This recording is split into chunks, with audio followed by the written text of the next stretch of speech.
सास की 3 अनाड़ी बहुएं।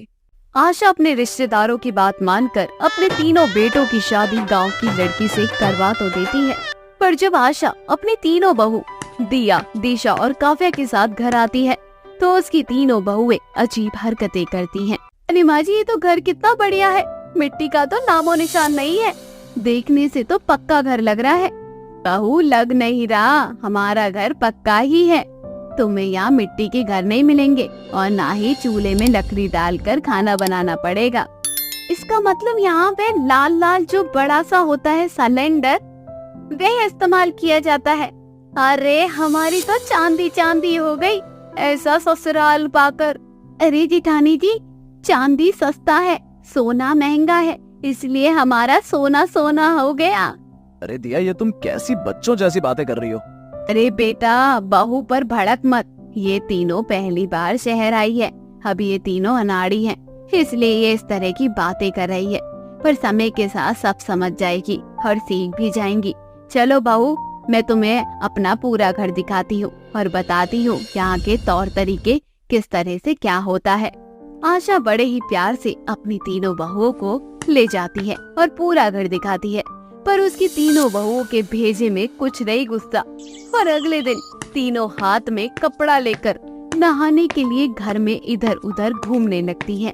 और थोड़ी देर बाद वो अपनी सास से कहती है, माँ जी, यहाँ का नलका कहाँ है? हम यहाँ कब से घूम रहे हैं, जब तक पानी नहीं मिलेगा नहाएंगे कैसे? और यहाँ मिट्टी भी नजर नहीं आ रही है, हम सर कैसे धोएंगे?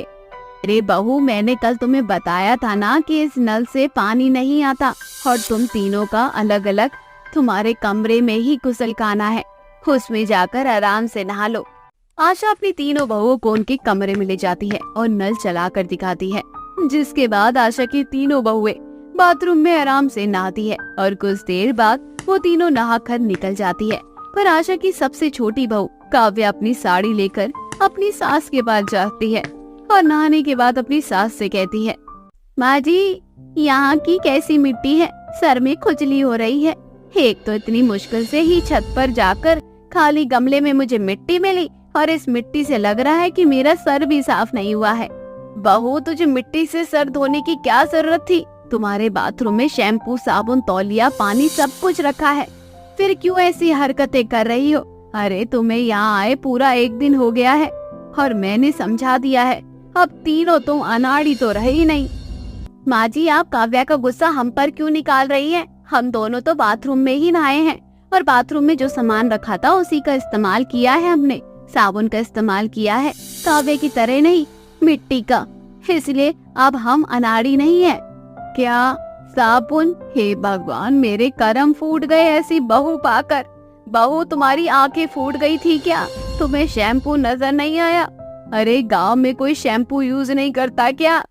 आशा अपनी बहू की हरकतों से परेशान हो जाती है और उन तीनों पर नाराज होकर चली जाती है। समय यूं ही बीतता है और धीरे धीरे समय के साथ आशा की तीनों बहू घर में ढल जाती है, पर वो तीनों अब बाहर के लिए भी अनाड़ी थी। ऐसे ही एक दिन आशा अपनी तीनों बहू को बाजार ले जाने की सोचती है। बहू, तुम तीनों जब से आई हो घर में ही पड़ी रहती हो, रात को जब तुम्हारे पति आएंगे तो मैं उनको कहूँगी कि तुम्हें कहीं बाहर घुमाने ले जाए, फिलहाल तुम तीनों मेरे साथ बाजार चलो। माँ जी, अब तो हम अनाड़ी नहीं है ना, इसलिए आप हमें बाजार ले जा रही हो ना? हाँ बहू, अब तो।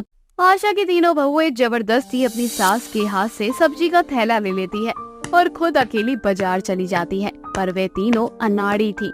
आशा के बताए हुए रास्ते पर ना जाकर किसी दूसरे रास्ते पर निकल जाती है और पूरी रात भटकती है। पर उन तीनों की किस्मत अच्छी होती है कि उन तीनों को रास्ते में उनके पति अतुल, नीरज और अमित मिल जाते हैं और वे उन्हें अपने साथ घर ले आते हैं। अरे बहू, तुम तीनों कहाँ चली गई थी? पूरा बाजार खरीदने लग गई थी क्या? उमा जी, हम तीनों यहाँ के लिए ना अभी अनाड़ी है, हमने गलत रास्ता पकड़ लिया था, इसलिए हम तीनों सब्जी भी नहीं खरीद सके। आपने इन तीनों अनाड़ियों को क्या सोचकर इस घर से बाहर निकाला, वो भी अकेले? मैंने आपको कहा था ना, ये तीनों यहाँ के लिए अनाड़ी हैं, ये यहाँ के बारे में कुछ भी नहीं जानती। एक तो ये तीनों रोड पर भटक रही थी, ऊपर से सब्जी वाले से भी बहस कर रही थी।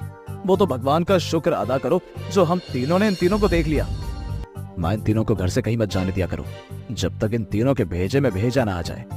माना कि हम सब अनाड़ी हैं, पर इसका मतलब ये नहीं कि आप हमें खरी खोटी सुनाएंगे। हमें यहाँ आए 2 महीने हो गए हैं, लेकिन अब तक हम घर से बाहर नहीं निकले। जब तक हम कहीं जाएंगे नहीं तो हमें कैसे पता चलेगा? ऐसे तो हम सारी जिंदगी अनाड़ी रह जाएंगे। अगर आप तीनों भी गांव जाएंगे तो आप भी गांव के लिए अनाड़ी रहेंगे। वहाँ के तौर तरीके आपको भी नहीं आएंगे। दिया, दिशा और काव्या को अपने पतियों की बात का बहुत बुरा लगता है और वे तीनों ही अपने कमरे में चली जाती हैं। जिसके बाद आशा अपने तीनों बेटों से कहती है, बेटा, मेरी तीनों बहू भले ही अनाड़ी है, पर उनकी बात बिल्कुल सही है। हर इंसान नए शहर में और नए घर के लिए अनाड़ी होता है, पर समय के साथ वे सब सीख जाता है और फिर अनाड़ी नहीं रहता। अगर तुम तीनों अपनी पत्नियों को कहीं लेकर नहीं जाओगे तो सारी जिंदगी अपने ससुराल में अनाड़ी ही बनकर रह जाएंगी। इसलिए इन्हें कहीं लेकर जाओ, वहाँ के तौर तरीके सिखाओ, यहाँ के लोगों के साथ उठना बैठना सिखाओ। आप सही कह रही है। ये तीनों हमारी वजह से अनाड़ी रह गई, क्योंकि हम इन तीनों को कभी कहीं नहीं ले जाते, इस डर से क्योंकि हमारी बीवी गांव की है। पर अब हम अपनी बीवी को बाहर ले जाएंगे, क्योंकि अब हमारी बीवियां अनाड़ी नहीं रहेंगी। जिसके बाद अतुल, नीरज और अमित को जब भी टाइम मिलता तो वे तीनों अपनी बीवियों को बाहर घुमाने ले जाते। तो वहीं दूसरी ओर आशा भी अपनी बहुओं को कभी दुकान ले जाती तो कभी बाजार ले जाती और बाहर के लोगों से भी मिलवाती थी, जिस वजह से बहुत जल्द आशा की तीनों बहुएं अपने ससुराल में घुल मिल जाती है और इस तरह वे तीनों अपने ससुराल में अनाड़ी नहीं रहती। सुमन अपनी बेटी की शादी को लेकर बहुत ज्यादा खुश थी, लेकिन उसका बेटा रोहन इस शादी से बिल्कुल भी खुश नहीं था। एक दिन रोहन अपनी माँ से शादी के बारे में बातचीत करते हुए कहता है, माँ, क्यों जबरदस्ती कर रही हो मेरे साथ? मेरी जिंदगी बर्बाद करके आपको क्या मिलेगा? मुझे वो बॉनी बिल्कुल भी पसंद नहीं है। आपने मुझे देखा है कि मैं कितना स्मार्ट हूँ और कहाँ वो बॉनी सी लड़की। मेरे सारे दोस्त मेरा मजाक बनाएंगे। बेटा, किसी भी लड़की के बारे में ऐसा नहीं बोलते, जो है भगवान ने बनाया है। और दूसरी बात बोली है तो इसका क्या मतलब? उसकी शादी नहीं होगी। रही बात तेरे स्मार्ट होने की, तो वह एक अमीर बाप की बेटी है। कहाँ हम जैसे गरीब लोग, जिसे कोई भी शादी में फंक्शन में बुलाने को तैयार नहीं होता, और वह हम लोगों से रिश्ता जोड़ रहे हैं। माना कि कमी उनकी बेटी में है थोड़ी सी, लेकिन कमी हमारे अंदर भी तो है। हम भी तो बहुत गरीब हैं। हमसे वो रिश्ता जोड़ रहे हैं, यही बहुत है हमारे लिए। जब लड़की हमारे घर आएगी ना, तो हमारी जिंदगी बिल्कुल बदल जाएगी। माँ, पैसे देखकर मेरी लाइफ का खिलवाड़ बनाकर रख दिया आपने। अरे अपना कोई ईमान धर्म नहीं है क्या? माना कि हम गरीब हैं, लेकिन इसका मतलब ये नहीं है कि किसी से भी और किसी काली कलूटी लड़की से शादी कर लूं। बेटा, मैंने अपनी जिंदगी में बहुत गरीबी देखी है, और शायद इस गरीबी के कारण मैं तुझे अच्छे से पढ़ा लिखा भी नहीं पाई और ना ही तेरे कोई सपने पूरे कर पाई। बस मुझे इतना पता है कि वे लड़की हमारे घर में लक्ष्मी बनकर आएगी। तुझे क्या लगता है उसकी छोटी हाइट होने के कारण उसमें बहुत सारी कमियां हैं? बेटा, एक बार उससे बात करके तो देख, तुझे समझ में आएगा कि जो एक गुण जीवन साथी में होने चाहिए, वे सारे गुण हैं उस लड़की के अंदर। माँ, मेरी बात आप ध्यान से सुन लो। मैं उस लड़की से शादी नहीं करूंगा। वो बॉनी मेरे लायक है ही नहीं। ठीक है, फिर मेरी बात भी तू ध्यान से सुन ले। तेरे पापा तो वैसे तुझे बचपन से छोड़कर चले गए और मुझे भी यहाँ अकेला छोड़कर चले गए। अब मैं भी चली जाऊंगी अगर तूने उस लड़की से शादी नहीं की। मैं तो खुद को हमेशा हमेशा के लिए खत्म कर दूंगी। अब फैसला तेरे हाथ है कि तुझे माँ की जिंदगी प्यारी है या अपनी मनमानी करनी है।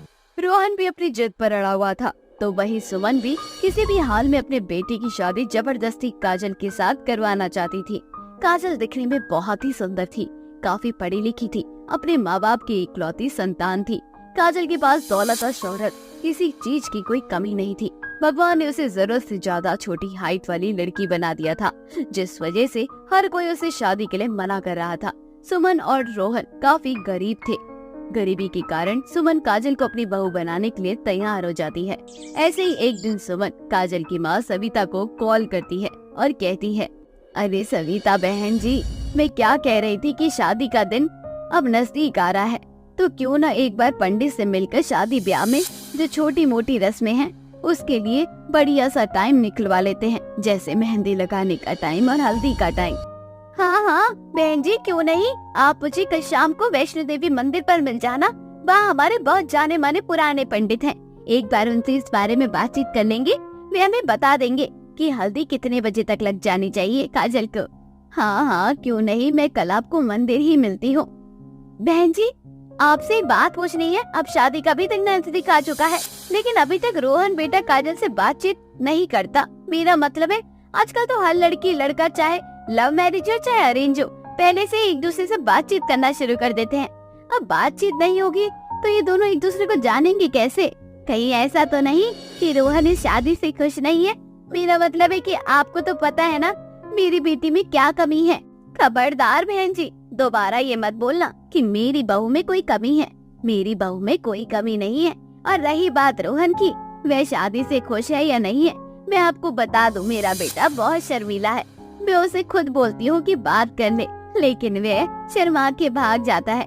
और वैसे भी आप खुद सोचो, आजकल के बच्चे जबरदस्ती कहीं भी शादी करने के लिए तैयार होते ही कहाँ हैं। अगर वे शादी के लिए तैयार नहीं होता तो हल्दी मेहंदी रस्मों के बारे में बातचीत भी नहीं होती। हाँ, आपकी बात तो ठीक है, आजकल के बच्चे बहुत शर्मीले हैं। चलिए ठीक है, हम कल मिलते हैं। ऐसे ही अगले दिन दोनों समदन मंदिर जाकर शादी की रस्मों का सही टाइम पंडित से पूछकर घर आ जाती हैं। कुछ दिन में अब जोर शोर से शादी की रस्मों की तैयारियां चल रही होती हैं। सुमन बहुत ज्यादा खुश थी। सुमन अपनी बहू के लिए स्पेशल ऑर्गेनिक हल्दी लेकर आती है और उसे अपने हाथों से कटोरे में बनाकर काजल के घर भिजवाने के लिए जाती है। यहाँ वहाँ भाग दौड़ करते करते सुमन की तबीयत भी खराब हो जाती है, लेकिन वे फिर भी शादी की रस्मों में लगी हुई थी। अचानक से सुमन को चक्कर आ जाता है। वह सीढ़ियों से नीचे गिर जाती है, जिस वजह से सुमन के सिर में बहुत ज्यादा चोट आई है और बहुत सारा खून निकलता है। यह सब देखकर रोहन अपनी माँ को अस्पताल में एडमिट कर देता है। सुमन के सर से बहुत ज्यादा खून निकल रहा था। तभी डॉक्टर रोहन से कहते हैं, जी देखिए, पेशेंट की हालत बहुत ज्यादा क्रिटिकल है, क्योंकि उनके सर से बहुत ज्यादा खून निकल चुका है। ऊपर से बढ़ती उम्र के साथ साथ शरीर में बहुत कमजोरी है। आपको कहीं से भी अपनी माँ के लिए ब्लड लाना पड़ेगा, क्योंकि ओ पॉजिटिव ब्लड ग्रुप हमारे हॉस्पिटल में उपलब्ध नहीं है। हमने आसपास के जितने भी ब्लड बैंक थे वहाँ पर कोशिश करके देख लिया है, वहाँ पर भी नहीं है। एक बार आप अपने किसी रिश्तेदार वगैरह से पूछ लो, अगर किसी का ब्लड ओ पॉजिटिव हो तो हम आपकी माँ की जान बचा सकते हैं। रोहन अपनी माँ की हालत देखकर बहुत परेशान हो जाता है। वह बहुत अकेला महसूस कर रहा था। खुद को यहाँ वहाँ अपनी माँ के लिए खून तलाशने लगता है। जब ये बात काजल की फैमिली को पता लगती है तो वे सब हॉस्पिटल आ जाते हैं। काजल का ब्लड ग्रुप ओ पॉजिटिव था और काजल अपनी सास को बचाने के लिए अपने शरीर से उसे खून दे देती है।